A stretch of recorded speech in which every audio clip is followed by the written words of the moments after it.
Welcome back to episode 3 of Jesus, Dead or Alive? The Matter of Miracles. Another popular approach is to say that Jesus never came back from the dead, as this would be a miracle, and miracles don't happen. The 18th century skeptic David Hume took this line. He said that even if all credible historians agreed that on January 1, 1600, Queen Elizabeth died and was buried, but a month later reappeared, resumed the throne, and ruled England for another 3 years, he would not believe it. He would assume there must be some other explanation.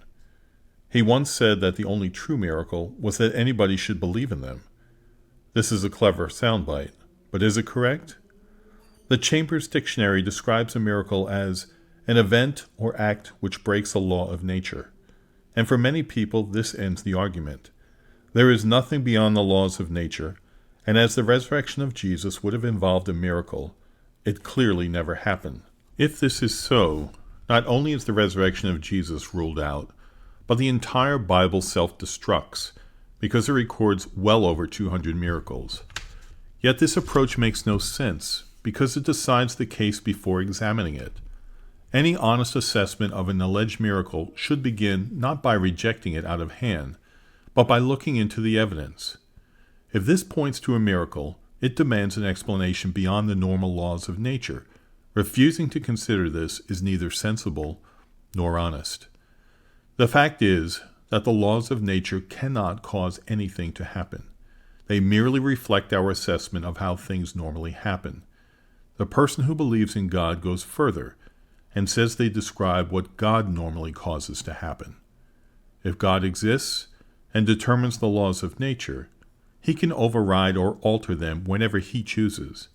And if he created the entire universe and governs all the laws by which it operates, bringing a dead person back to life would hardly be a problem for him. This lies behind a statement made by 13 prominent scientists, mostly of them university professors, in a letter to the Times in 1984. It is not logically valid to use science as an argument against miracles. To believe that miracles cannot happen is as much an act of faith as to believe that they can happen. It is important to affirm that science, based as it is on observance of precedents, can have nothing to say on the subject. Rejecting the resurrection of Jesus because it would have meant a miracle makes no scientific case. Miracles are not against nature, they are above nature. And to deny their possibility is ignorance masquerading as intelligence. The right approach to any proposed miracle is to set aside all our prejudices and to ask the straightforward, open-minded question, did it happen? In the case of the resurrection of Jesus, several interesting alternatives have been put forward. Near-death experiences. There has always been fascinated interest in what have become known as near-death experiences, or NDEs, and some people have supposed that this is what took place in the case of Jesus. Early in the 18th century, theologian Heinrich Paulus suggested that Jesus fell into a coma on the cross, and later, in the cool of the tomb, revived sufficiently to make his way out and then deceive the disciples that he had come back from the dead. Sometime later, another theologian, Karl Friedrich Barth, claimed that Jesus pretended to be dead, using drugs supplied by the physician Luke, but later was resuscitated by one of his followers. Also in the 18th century, yet another theologian, Carl Venturini, put forward the idea that a group of supporters, members with Jesus of a secret society, went to the tomb dressed in white, heard Jesus groaning inside, scared the guards away, then rescued their friend. These are variations of the so-called swoon theory, but the physical ordeals that Jesus endured in the hours before his burial are sufficient to rule it out. Firstly, Pilate had Jesus beaten and scourged, Matthew 27:26. The scourge was a short whip with several leather strips loaded with pieces of metal or glass, or small metal balls. The victim was tied in a bent position, exposing his back to the maximum effect, while the lashes rained on him. The punishment was so vicious that it tore chunks out of his body. Sometimes the victim's back muscles would be so badly shredded that the underlying bones were exposed. The scourge could even whip around to the front of the victim's head, and tear out his eyes. Some victims were literally scourged to death. In the case of Jesus, the loss of blood was made worse by a crown of thorns, Matthew 27:29. The thorns being jammed onto his head before he was led away to crucifixion. Exact details of the crucifixion vary, but essentially the victim was stripped naked and his wrists or hands nailed to the crossbeam, which was then secured to an upright pole in the ground. The victim's feet were then nailed to the pole, and he was left there to die of a combination of shock, blood loss, and dehydration. 2 criminals were crucified at the same time as Jesus. As the Jews did not want bodies left hanging during the Sabbath, they asked Pilate to have the victims' legs broken to ensure that they were dead. Then their bodies be taken down. Pilate gave permission for this to be done, and the legs of the 2 other men were broken. When the soldiers came to Jesus, they saw that he was already dead, John 19:33. Yet to be absolutely sure, one of them rammed a spear into his side, producing a flow of blood and water, John 19:34. Medical experts give 2 possible explanations for this description.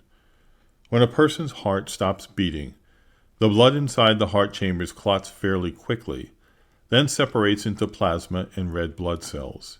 If the soldier stabbed Jesus near the heart and lungs, the spear wound would have produced these 2 fluids, which a layman might well describe as blood and water. The second explanation points out the horrific trauma Jesus suffered before and during crucifixion would almost certainly have caused a buildup of fluid in the pericardial sac surrounding the heart, as well as enlarging the heart chambers with blood. A spear piercing these organs shortly after death, before blood congealed, would have produced a flow of blood and water. Whatever the exact medical explanation, John's words ring true, and soon there was further confirmation that Jesus was dead. That evening, Joseph, a wealthy follower of Jesus, went to Pilate and asked permission to remove the body for burial. The Bible records what happened. Pilate was surprised to hear that he should have already died, and summoning the centurion, he asked him whether he was already dead. And when he learned from the centurion that he was dead, he granted the corpse to Joseph. Mark 15:44-45. Pilate was not prepared to take Joseph's word that Jesus was dead. Only when this was confirmed by the commanding officer in charge of the execution did Pilate agree to release the body.